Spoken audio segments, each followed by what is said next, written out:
आज की कहानी शुरू होती है एक साधारण लड़की से जो बिल्कुल नहीं जानती थी कि उसका बाथटब कुछ ही सेकंड में नरक का दरवाजा बनने वाला है।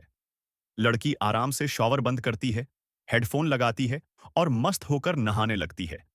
लेकिन उसी वक्त एक चिपचिपा, गंदा, रेंगता हुआ मांस कीड़ा धीरे धीरे उसकी तरफ बढ़ रहा था। वो पलटकर देखती भी नहीं और कीड़ा सीधे उसकी पीठ से चढ़कर उसके मुंह में घुस जाता है। ये कीड़े एक बार अंदर चले जाएं तो इंसान के दिमाग को कंट्रोल कर लेते हैं। लेकिन लड़की जैसे किसी चमत्कार से जान लगाकर कीड़े को बाहर खींच लेती है और पागलों की तरह घर से बाहर भागती है।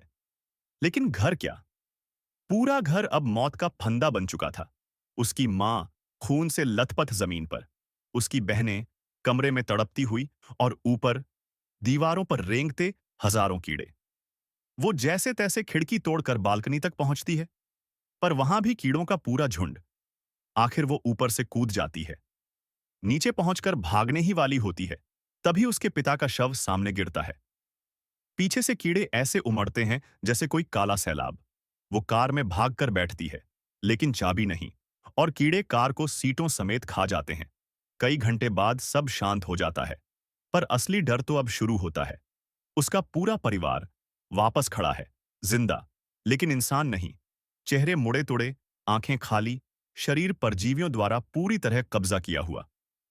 पूरा कस्बा एक रात में मांसखोर परजीवी की सेना बन चुका था, और इस सब के पीछे था ग्रांट। कुछ दिन पहले जंगल में ग्रांट और उसकी प्रेमिका मैरी को एक अजीब सा जीव मिला था। ग्रांट झुककर देखने ही वाला था कि अचानक उस जीव से कीड़ा निकला और सीधे उसके पेट में घुस गया और दिमाग पर कब्जा कर लिया। इसके बाद ग्रांट पूरी तरह बदल गया। कच्चा मांस खाता, जानवर चुराता, चेहरा बिगड़ता गया, और फिर उसने मैरी को अपनी प्रजनन मशीन बना दिया।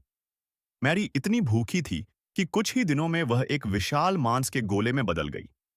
जब पुलिस वहां पहुंची, हजारों कीड़े फट पड़े और पूरे दस्ते को संक्रमित कर डाला। सबसे डरावनी बात, संक्रमित लोग बोल रहे थे, हम ग्रांट हैं, हम तुम्हारे पति हैं।